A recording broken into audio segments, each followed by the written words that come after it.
Thank you all. Good evening. I'm an organizer with the Sunrise Movement, and as the video talked about, my journey with organizing began during my first semester of college with a trip to West Virginia to see the impacts of mountaintop removal coal mining. And that trip transformed how I saw the environment as an issue. Mountaintop removal involves blasting literally hundreds of feet off the tops of mountains to expose a thin seam of coal, and then extracting that coal, shoving the debris aside into the valleys, and which involves poisoning and polluting the air, water, and the people below. I met people in town after town that were facing cancer, respiratory diseases at record rates because they lived at the base of these mountaintop removal coal sites, and where companies use their political and economic power to get around the rules, and where the people at the base were too poor to leave or fight back enough. And this really impacted me because of my experience with my sister, Tara, fighting cancer in the years before. I remembered when I went down there the feelings of hopelessness, as for 2 years I watched her fight for her life and fight for her ability to raise her young son. And I recalled the pain that permeated our entire family during that time. And most of all, I remembered what it felt like to be completely powerless to protect one of the most important people in our lives. So I saw my family's experiences in the experience of the families down in West Virginia. I thought about the memories that they would never have with their loved ones who had passed away way before their time. And I thought about the memories that I wish I had with my sister. After the trip, I went back to school and got involved in the fossil fuel divestment campaign at my school to get my school to stop investing in coal, oil, and gas companies like the ones that I saw hurting people in West Virginia. And for the next 3 years, I helped organize sit-ins, rallies, pass successful student and faculty referendums at my school. And around the world, our movement divested trillions of dollars from the very companies causing that pain in West Virginia and in so many places around the world.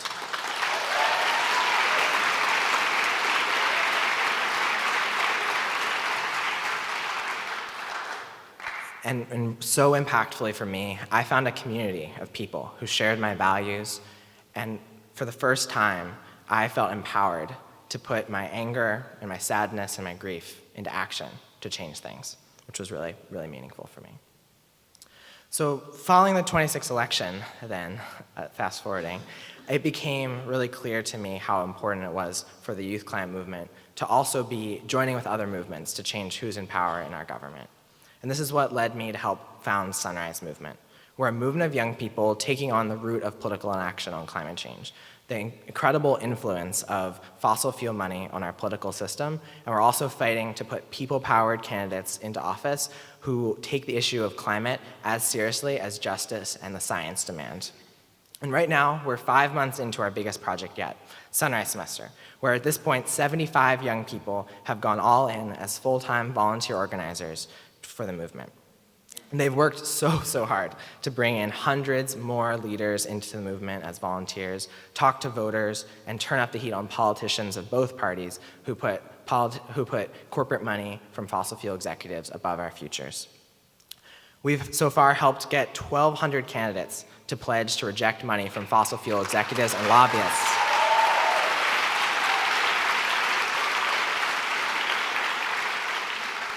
We've knocked, at this point, 28,397 doors, registered 4,504 voters, and we've contacted in all total 96,505 voters.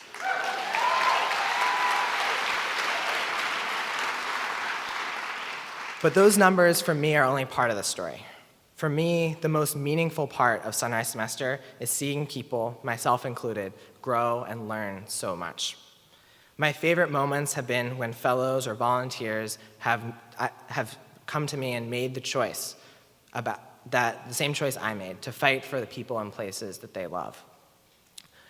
And those moments give me enormous hope and show me that young people are ready to take our future into our own hands.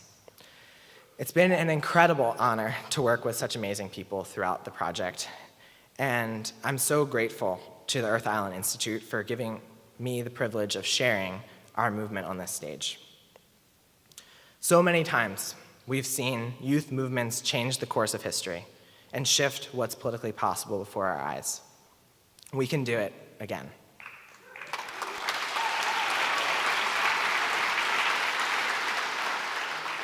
But it's all going to depend on us, what people like you and me choose to do when we hear these stories.